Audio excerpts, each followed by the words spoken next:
In the mountains of southwest China, there are trees older than villages.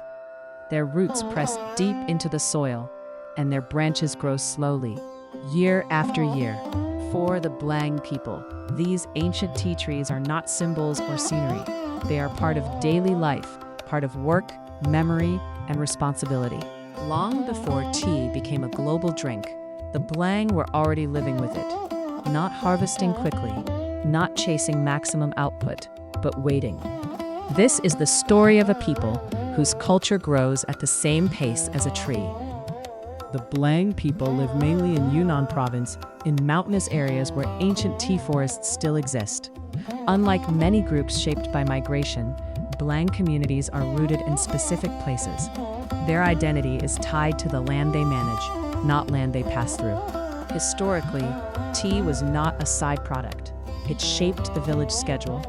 It shaped how labor was divided inside families. It shaped cooperation between neighbors, because harvest and processing often require many hands at the same time. Tea trees also demand patience. Some take years to reach stable production, and older trees are treated as long-term assets rather than quick resources.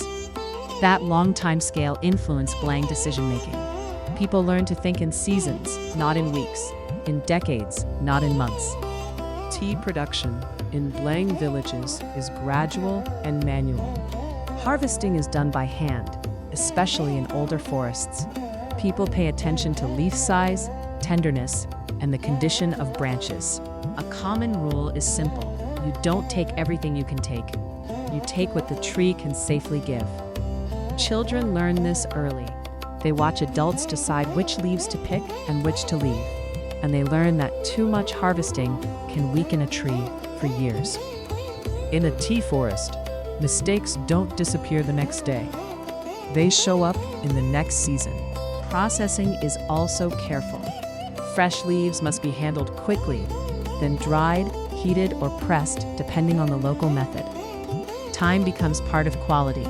How long leaves rest, how moisture changes, how storage affects flavor. So, when you hear someone say Blang tea is slow, it doesn't mean lazy. It means controlled, a system built around attention. For many elders, tea is also an archive. Older Blang villagers often recognize trees by location and shape. They remember which slopes produce stronger leaves, which areas recover slowly after heavy rain, and which trees survive drought years. They can describe a harvest not only by taste, but by the conditions that created it, weather, soil, and the choices people made. From their perspective, the value of tea is not measured only by market price. It is measured by continuity, whether the forest remains healthy, and whether young people still understand the rules that protect it. That is why elders often worry about one thing more than anything else: interruption. If daily practice stops for a few years, knowledge tied to specific trees can disappear quickly, and it's difficult to rebuild. Awen is a Blang woman in her early 30s. Her family tends a section of ancient tea forest, and some of their trees are older than any written record of the village. When Awen was younger, she left home to work in a nearby city. The income was faster and more predictable, but she felt the work had no relationship to place. It could be done anywhere by anyone. After several years, she returned, and instead of changing how tea was grown, Awen focused on how it was sold. In many villages, tea passes through several middle steps: collectors, local traders, then larger distributors. Prices can fluctuate, and the farmer's effort isn't always reflected in the final value.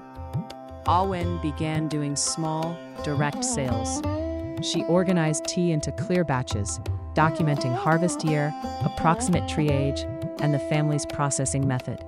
She also explained limits, why harvest quantity is not huge, and why older trees cannot be treated like factory crops. This did not create instant wealth, but it changed the logic of income. The family earned more stability per batch, and they gained more control over reputation. For Awen, that mattered. It allowed her to stay, support her family, and keep work connected to identity. Tea can bring opportunity, but it also creates pressure.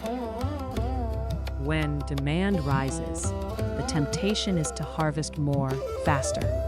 But in an ancient tea forest, more can mean damage, weaker branches, reduced recovery, and lower long-term output. This is where Blang culture acts like a braking system. Traditional rules about restraint are not only moral ideas, they function as practical resource management. They protect the forest so the next generation can still rely on it. In other words, culture here is not decoration around the economy. It is part of how the economy stays sustainable. The Blang people show that culture does not always resist change. Sometimes it slows it down for a reason. By building life around tea, a crop that rewards patience, they created a system where economy, environment, and identity move at the same pace. In a world that often values speed, their story offers a different logic. Some lives are built not by rushing forward, but by staying long enough for roots to grow.